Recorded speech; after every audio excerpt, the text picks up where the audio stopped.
Anne, les applications, il y en a des dizaines, peut-être même des centaines.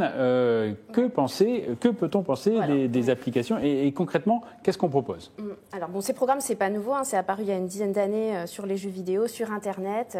Et effectivement, là, depuis quelques années, dans un contexte où les gens sont de plus en plus concernés par le bien vieillir et avec en arrière-plan la hantise de la maladie d'Alzheimer, eh bien, effectivement, ça s'est énormément développé. Il y a beaucoup d'applications. Donc concrètement, qu'est-ce qu'elles proposent? Donc une fois qu'on a téléchargé ces applications, ça commence généralement par une évaluation des capacités cognitives. Et ensuite, selon les résultats, l'application va nous proposer des programmes de coaching personnalisés avec des jeux de mémorisation pour travailler des différents types de mémoire.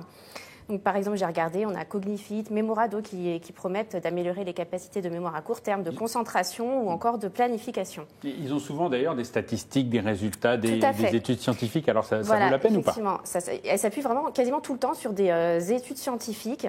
Ça va parfois très loin. J'ai regardé l'application Brain, par exemple, nous dit, je cite, c'est le programme le plus rigoureux pour une meilleure santé du cerveau et le seul soutenu par plus de 100 articles scientifiques. Rien que ça. Donc j'ai contacté le professeur Francis Eustache, qui est neurologue et président du conseil scientifique de l'Observatoire B2V des mémoires. Et donc sa réponse est clairement non. Il y a beaucoup d'études scientifiques sur le sujet, mais il n'y en a aucune qui montre l'intérêt de ces programmes pour améliorer la mémoire. À l'inverse, m'a-t-il dit, voilà, on a des études dans d'autres domaines, notamment l'activité physique.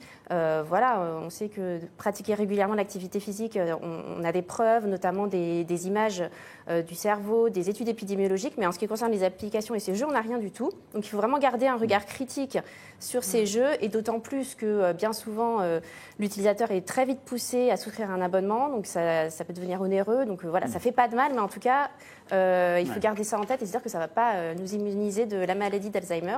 Le professeur Dubois disait tout à l'heure, en plus, c'est très spécifique des activités de jeu comme ça. C'est peut-être bon sur un secteur, mais c'est pas plus que ça. Oui, tout à fait. Et alors en plus, c'est vrai que ce qu'il faut aussi garder en tête, c'est qu'il y a cette idée que vous disiez tout à l'heure, c'est que on a l'impression que le cerveau est un muscle et que en jouant assez souvent, on va le muscler. Alors que c'est pas du tout le cas. C'est vraiment une idée reçue. C'est pas un muscle. La gym du cerveau, ça n'existe pas. Voilà. Alors néanmoins, si vous jouez tous les jours au même jeu, effectivement, vous allez progresser dans un jeu particulier. Mais la question, c'est de savoir si c'est transposable dans la vie réelle.